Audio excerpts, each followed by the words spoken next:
लेकिन स्त्री ऐसी शराब है, स्त्री शब्द फिर मैं कहूँ काम वासना ऐसी शराब है जिसकी मादकता समाप्ति ही नहीं होती और दिनों दिन बढ़ती जाती है। एक स्त्री को भोगने के बाद वही सब कुछ है, वही स्तन है, वही योनि है, वही सब कुछ है स्त्री में, उससे ज़्यादा कुछ नहीं मिलना।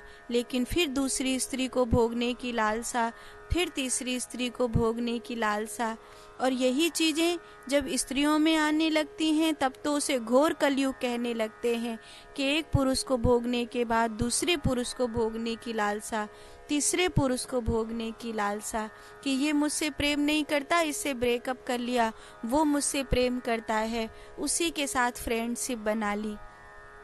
फिर पता पड़ा उसने शरीर को भोग लिया, फिर उसने दोस्ती तोड़ दी, फिर ब्रेकअप हो गया हमारा। तो फिर एक नया दोस्त मिला है, वो मुझसे बहुत प्यार करता है। लेकिन जब तुम ढूंढते हो कि वो मुझसे बहुत प्रेम करता है, वो मुझसे बहुत प्रेम करती है, वो मुझसे बहुत प्रेम करती है, तुम्हारा पैसा खा लिया, फिर चली गई, फिर किसी दूसरे लड़के को ढूंढेगी जिसके पास बहुत पैसा हो। तुमने तो अब गिफ्ट देना बंद कर दिया, तुमने तो अब घुमाना फिराना बंद कर दिया, तुमसे ब्रेकअप हो गया।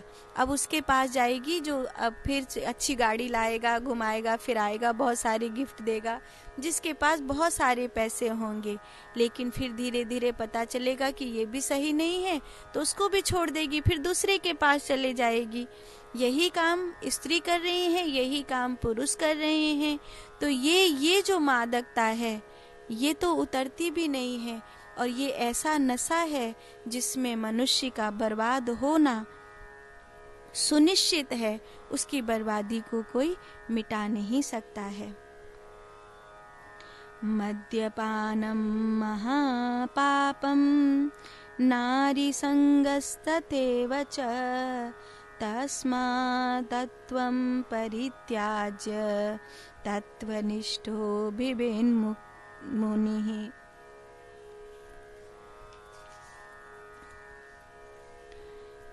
जिस प्रकार मद्यपान महापाप है, उसी प्रकार नारी का संग भी महापाप है।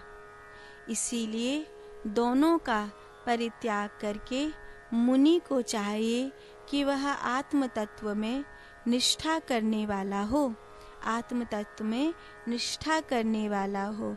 जैसे मद्यपान महापाप है, माने किसी भी प्रकार का नशा करो, वो नशा महापाप है। आपको धन का नशा है, वो भी महापाप है। आपको पद का नशा है, वो भी महापाप है। आपको शरीर का नशा है, वो भी महापाप है। चाहे स्त्री के शरीर का नशा हो या पुरुष के शरीर का नशा हो, किसी भी शरीर का नशा हो, नशा महापाप है। उत्तेजक मादक कपड़ों को पहनकर सब प्रकार से पुरुष शरीर को आकर्षित करना और फिर अपने फ्रीडम को याद दिलाना, ये क्या है? ये भी एक प्रकार का नशा है। ये फ्रीडम नहीं है, ये एक प्रकार का नशा है। नशा किसी का भी हो, चाहे ज्ञान का हो या अज्ञान का हो, वो पाप ही होता है।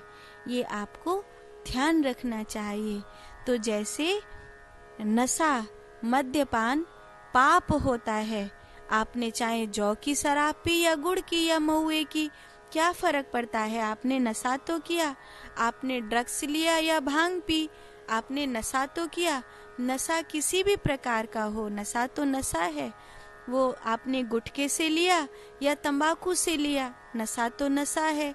किसी भी चीज़ से आप उसे प्राप्त कर रहे हैं, या आप एक तेज कड़क चाय पी करके अपने दिमाग को सन्न कर रहे हैं, वो भी एक नशा है। हल्का है पर है तो सही। तो ऐसे ही धन का, पद का, रूप का, शरीर का, जिस चीज का भी, ज्ञान का हो या अज्ञान का हो, जिस चीज का भी नशा हो, वो नशा पाप कहलाता है। जैसे नशा पाप कहलाता है, ऐसे ही वासनाओं में गिरना भी पाप कहलाता है।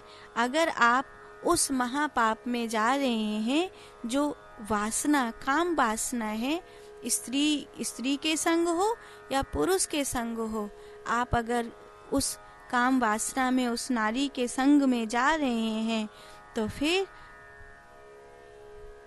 आपको चाहिए कि आप उन दोनों का परित्याग करके एक सतोगुणी मुनि की तरह आत्म तत्व की निष्ठा करो।